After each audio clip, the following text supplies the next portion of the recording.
Hello and welcome to week 3 of the advanced section of Year 6 into 7 transition work for you to do over the summer. I hope you've enjoyed the last 2 weeks. Well done, and thank you for all the feedback that we've had, and great to find out how you're getting on.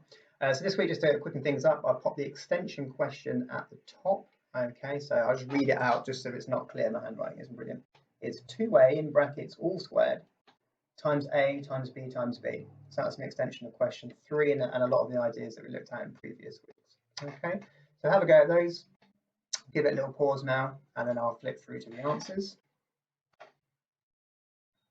Okay, so here's your answers. I've popped the answer as well to the extension there, so you get it all right, don't have to wait and look through the video. So again, pause if you can find your own mistakes, if you made any, and correct them without having to watch me go through it. And again, as like last week, I'll cross off the answers as I go, so you can skip through the 2 videos relatively quickly. Okay, so without further ado, let's have a look. So we spoke about significant figures in previous weeks.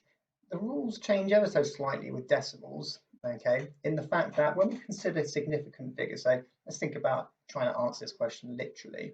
If I were to round this to one significant figure using the rule we previously used, saying, well, here's the first digit. Well, if I rounded that to one significant figure, the 4, the next column would say, well, that's 4, so that's less than 5, so I'd round down, and the answer would simply be 0. That's not very significant. In fact, tells me nothing about that number whatsoever. So we have to just be a little bit more careful with decimals. Okay, so when we consider decimals, any 0 that comes beforehand is just a placeholder. It's not telling me any significance about that number except for its size. Okay, so this 0 here is just a placeholder. So we want the first non-zero number or digit in our number when considering decimal places and significant figures. So here, rub that out, here is our first significant digit, here is our decimal.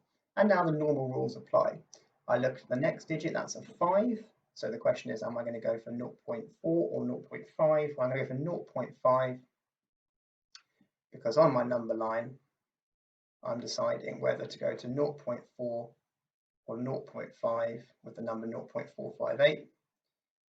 So 0.45 would be in the middle, and the 5 there tells me to round up to the next number there, so 0.5. Okay. Right, what is 15% of 540? Get a strategy down first with percentages. It's not a question of do I know how to find 15%, it's just a question of do I know how to find any percentages that will lead me to find 15%. So I think we've probably learned quite a lot recently, but let's go back to basics. So here's 100% and here's £540. Here's 0% and £0. So anything in between, as long as I keep it in the same proportion, division if you like, then the numbers will work out. They'll be the same proportion in the same quantity. Okay, so our percentage will match our quantity. So what can I find? Well, in previous weeks we found 10%. Okay, so 10% is down here. And that would be to take 100% and divide it into 10 equal bits. Okay, so I'll take my 540 and I'll divide it into 10 equal bits. So 540 divided by 10 would be 54. Okay, so 10% is 54. This is pretty good. This is quite close to 15% actually.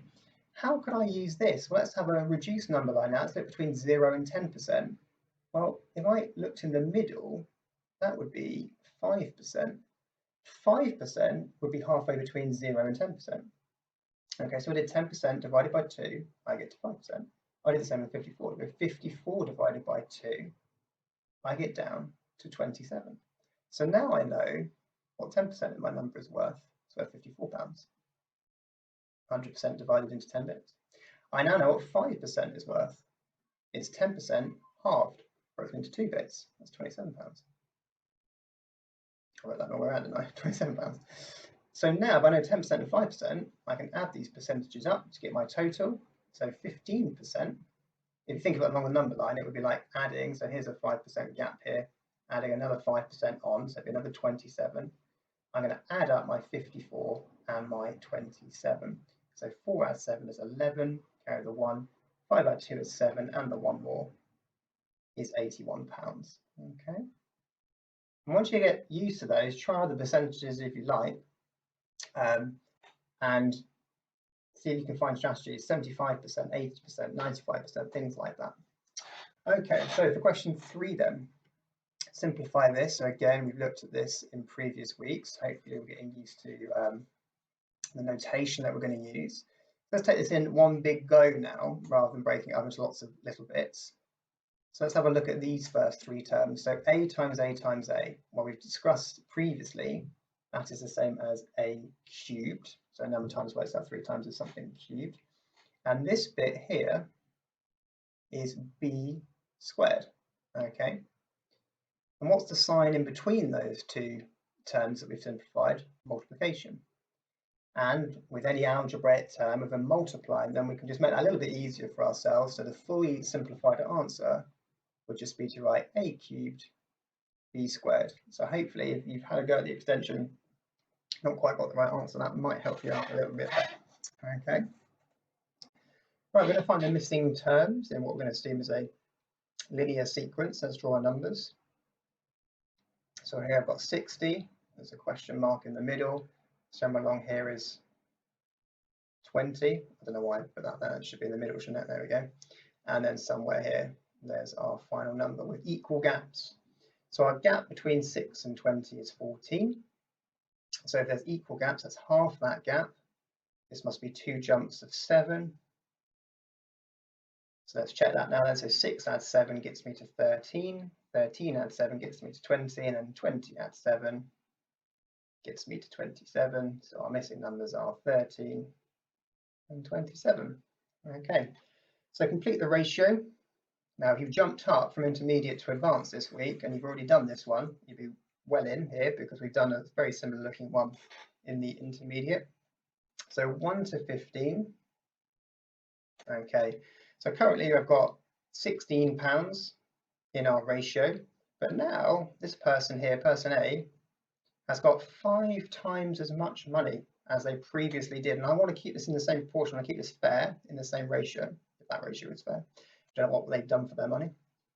So that's got 5 times bigger. So this person, to keep it fair in the ratio, is going to need 5 times as much money as well. So I'm going to do 15 times 5. Okay. Now, hopefully you started to do these little things mentally, and it's a good strategy to have a go. So in my head, I'll be doing, right, well, 5 times 10 is 50, the 1 there. 5 times 5 is 25. Add those 2 numbers together, and I get 75. So there is our completed ratio. This is the ratio in its simplified form. Okay, so really good to use the right language there.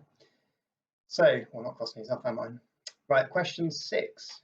Expand this. We've done a lot of this. So let's just break it down into the 2 multiplications we see. So it's 3x lots of x plus 4. And when we say lots of, we're going to times. So it's 3x lots of x. And it's 3x lots of 4. Okay, so our 2 calculations here are 3x times by x. We're going to add to that 3x times by 4. Okay, so if we again look at the squares that I'm making here, let's take a different colour perhaps. So I put a little block around here, remembering that 3x means 3 times x. So this is really 3 times x times x. In the block, that's x squared, isn't it? So I've got 3x squared there. And here, we've used the strategy before. You might just say, well, 3x times 4, 4 lots of 3x. You can say it the other way around. So it doesn't matter which way around you do multiplication.